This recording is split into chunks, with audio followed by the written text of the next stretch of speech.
stipendiaji o iş kaçırmadı bu dünyada. O işleri böyle olacak hatalı yok.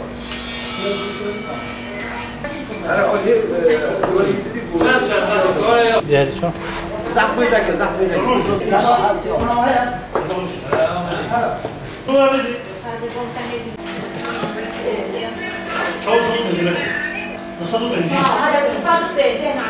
Pervan içemeka dediğimiz ot budur Murat abi. Bu yerden bu yabani bir ottur. Sarımsak kokuyor. Orijinaldir bu. O bölgenin halkı gidip kendi imkanlarına topluyor. Ondan sonra Pervari merkezinde, Pervari merkezinde Siirt'ten satışa söylüyorlar. Bu işi yapan bayanlar var. Kilosu 20 lira doğruyorlar. Ondan sonra bu hale geliyor, bunu kullanıyoruz. Bu şekil geliyor. Önceden üzüm bile geliyor, ot gibi geliyor. Peyniriniz var mı? 20 kilo. 20 kilo var mı? Koyken, şorken, çavuşken, basmışken. Siitliyim, Koçer'im, Muhammediyim. Genelimiz Köçer. Yürük diyorlar bize. Biz bu işi yapıyoruz, peynir işi yapıyoruz. Bizim müşterilerimiz burada var, dışarıda var. Türkiye'nin her 81 ilde satıyoruz. Baharın gelişiyle peynir yavaş yavaş çıkmaya başladı. Köçerlerimiz yaylaya çıkmaya başladılar. Bu sene biraz sıkıntılıdır. Yağmur yağmadı, malum kuraklık döneminde yaşıyoruz bu sene. Çok kurak var.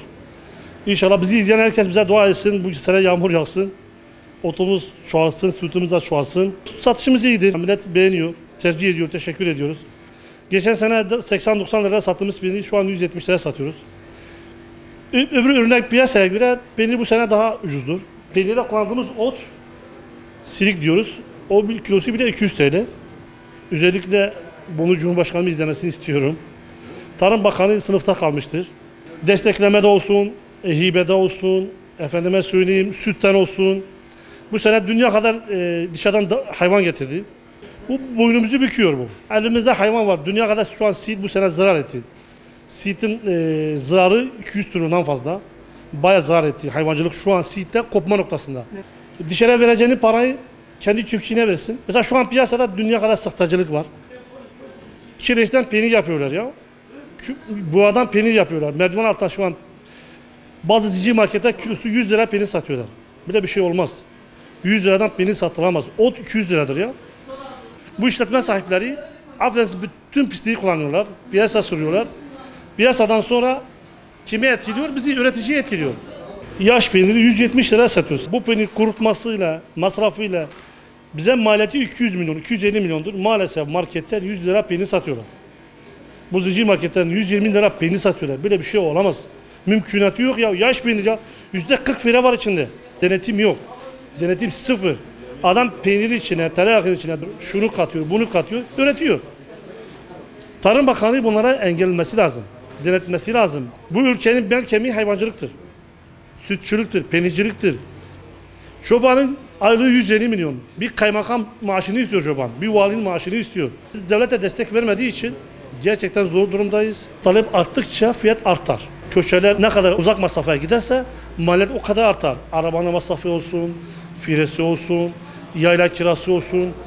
Bir daha şunu demek istiyorum yani aslında mesela bu Tarım Bakanı bizim bu hayvancılığa bir el atsın kardeşim. Şu an yayla fiyatı 2 milyon, 3 milyon yayla satıyor, 10 milyon yayla satan. Devletin arazisi, hazine arazisi köy sınırlarının içine almış, arkasında birkaç tane adamını almış, 3 milyona yayla satıyor abi. Ot. 5 aydan sonra bu hepsi maliyettir. Bu hepsi peynir üstüne biniyor, etin üstüne biniyor, geliyor piyasa sürüyor. Yani şimdi atar, peynir fiyatını atar, atması bekleniyor. Yani Siirt'te bu sene peynir 200'den çıkacak.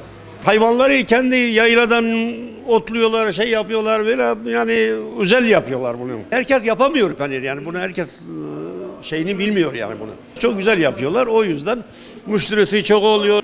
Biz Siirt'ten alıyorduk İstanbul'a götürüyorduk işte oradan daha güzel oluyor yani.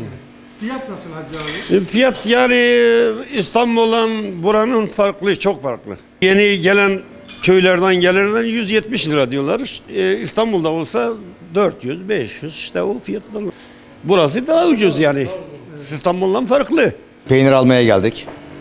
Buranın peynirleri meşhur. Biz İstanbul'dan buraya geliyoruz işte peynirimizi almak için. Bütün ihtiyaçlarımızı karşılıyoruz buradan. Buranın peyniri bir İstanbul'da Fatih'te Kadınlar Pazarı'nda satılır. Bir de burada yani. Yani İstanbul'da bu peynir yok. Fiyat uygun. 170 lira peynir. İstanbul'da 500 lira bu peynir. Bu peynir. Evet. Biz şu an 60-70 kilo alacağız. Daha da gelip alacağız yani. Ben herkese tavsiye ediyorum. Şimdi Siirt peyniri çok karışık. Otlu var. Otsuz var. Yani çeşit çeşit. Bizim buranın hayvanları hep şey değil yani öyle besili hayvanlar değil. Otla yetişen, hep ot yiyen. O yüzden peyniri de eti de çok güzel. Yeni sıraya hadi hazır olayım. Bu Muhammedilerindir abi. Öz Muhammedine.